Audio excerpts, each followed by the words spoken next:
relative panic it has unleashed in global financial markets. However, if you're tracking what the markets are doing right now, they're recovering here in India, which is why we are taking this window of opportunity to discuss other material developments in the Indian context. And I'm referring to the Model GST Law and the implications. All this week, in partnership with BMR and Associates, we have been drilling down, examining the sectoral impact of the Model GST Law, sector by sector. Today, our stop is manufacturing and particularly automobiles. And I'm very pleased to welcome Rajeev Dimri, leader Indirect Tax at BMR and Associates. Absolute pleasure to have you on the show today. And I know that it's a day that's dominated by thoughts and discussions around Britain's exit, but we're parking that to the side. Yes.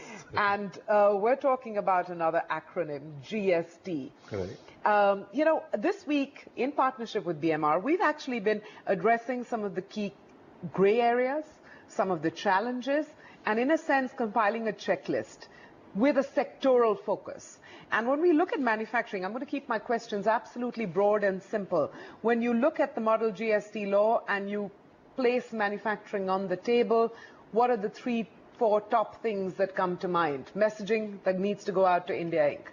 Well, to begin with, GST was always expected to be a big in favor of the manufacturing, and which is what it is doing. I mean, if you look at the 70-80% of the draft GST law, there are no big surprises there. It is what one would have imagined and expected over a period of time, and therefore there are no big surprise to 70-80% of the law. The grey areas will remain, even if it's new now. We've been discussing grey areas of income tax for 50 years, so that part is inevitable.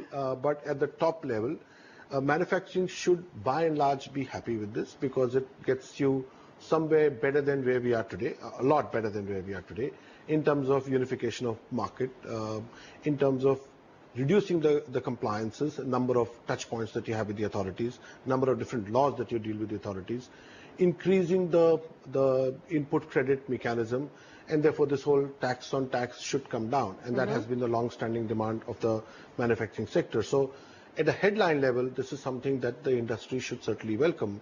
I mean, we'll always find a few provisions that will irritate us, or there'll be some ambiguity, but at a macro level, it is along the lines that one would imagine it to be, and it is delivering on that promise.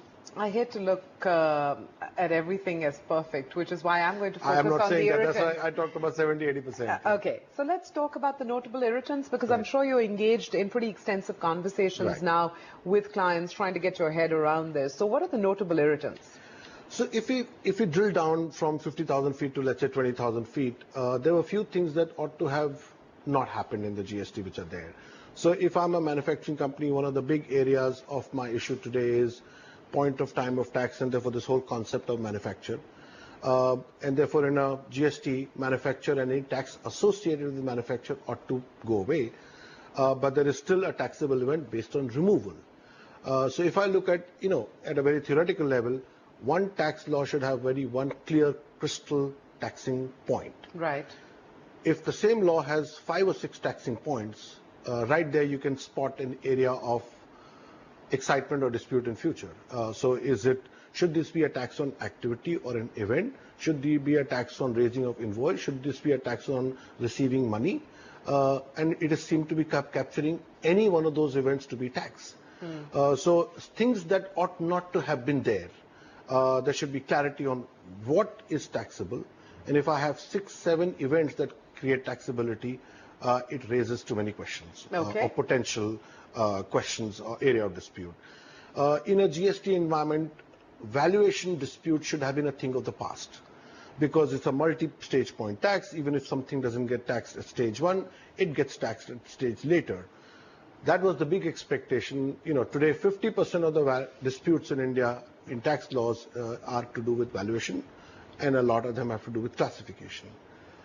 This law, 50% are to do with valuation. Yes, it's a very large area of tax, and if that ought to have gone away in GST. And that would have been true reform in a sense, breakthrough reform. That would have been a true reform. So if I look at it, and now I'm talking about what has been my criticism, so I welcome it.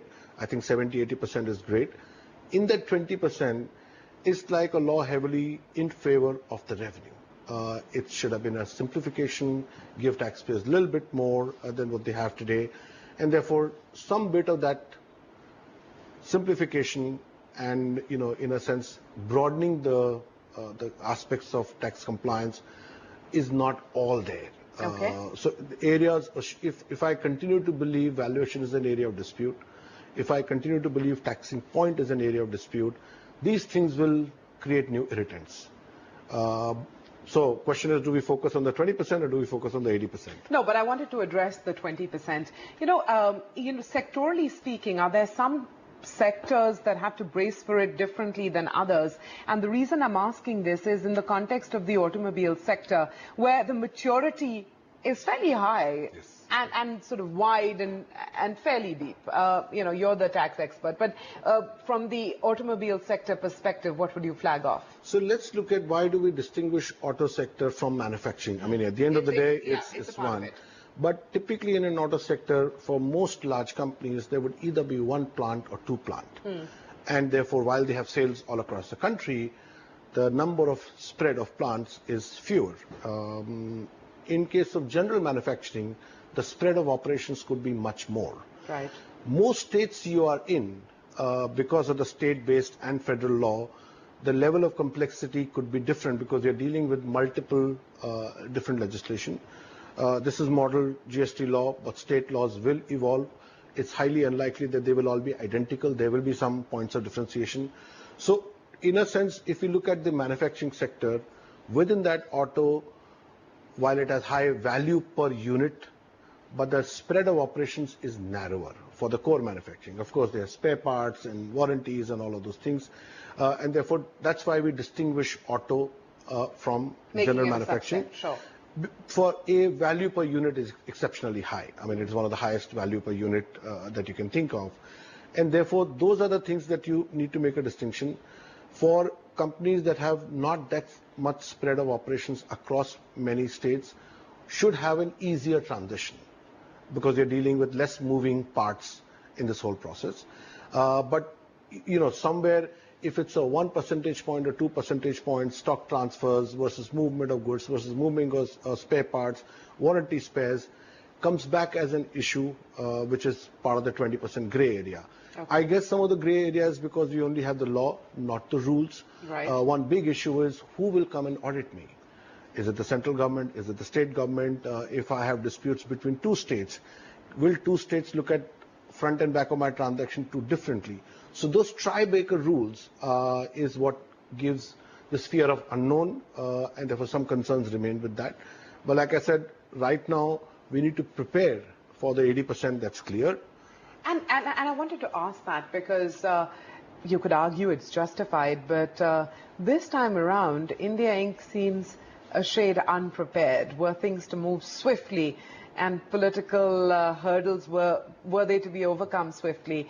Could India Inc. be caught on the back foot? Yes, and I have said this several times in private meetings. I've said this in public forums that if I look at last 3 years or 4 years, going across political lines, party lines, somewhere government has slowly been making progress. Yes.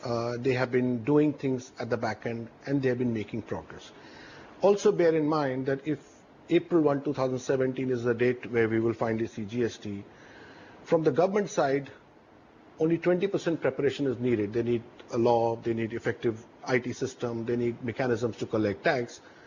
But the return and the training of the officers, etc., is still 2 years away. Right. And therefore, they will have far more time. Their level of preparation need to be smaller than, let's say, a large nationwide company. They need to be ready in all respects on April 1, 2017. So the degree of preparation required for companies is perhaps higher. In a shorter span of time. In a shorter span of time. And I think in the past few years, barring few companies, if I talk of general corporate India, I think their skepticism has overtaken them even to prepare at a basic level. But in an environment of scarce resources, you have to prioritize, and therefore if this seemed like it was hanging, conceptually one could say, okay, but they could be caught by surprise. You'll have to, in a sense, respond to however is the small chance, but what's the degree of impact. So you don't have to go the whole 9 yards because there is not much enough information available. But I personally think that many large corporates have not even taken baby steps. Okay. So that sounds actually much more grim than we, make it out to be. I'm generalizing. Yes. I'm generalizing because it's not just for a large company, it's not just what they need to do. It's how they need to prepare the distribution network. So, we're going to get some free advice from you here on the show, which is, I know we can't get into the details, and really it is about the details, but conceptually, what does that to-do list look like for someone who's only just beginning to wake up? Most other tax or regulatory reforms impact you as a company, right? And therefore, you can have some very smart people doing some very quick work and get ready. A GST type activity impacts not just you, but your suppliers and your buyers. And that changes the dimension because, your retail instrumentalities are equally important for you to distribute goods.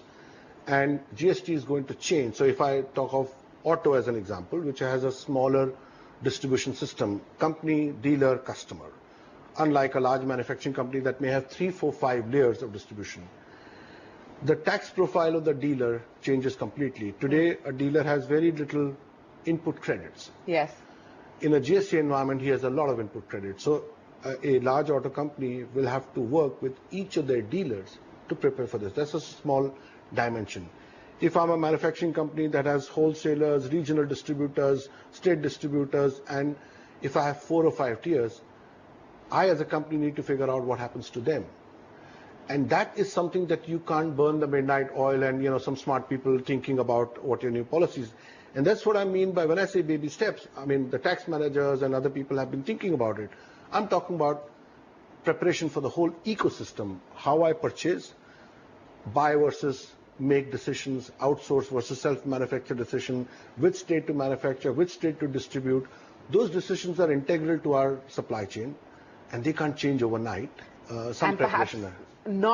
Perhaps not enough preparation has gone into that. That's Rajeev Dimri, well, we look forward to speaking with you more frequently in the months ahead, although I suspect you're going to have an extremely busy schedule. I might do things on the phone now.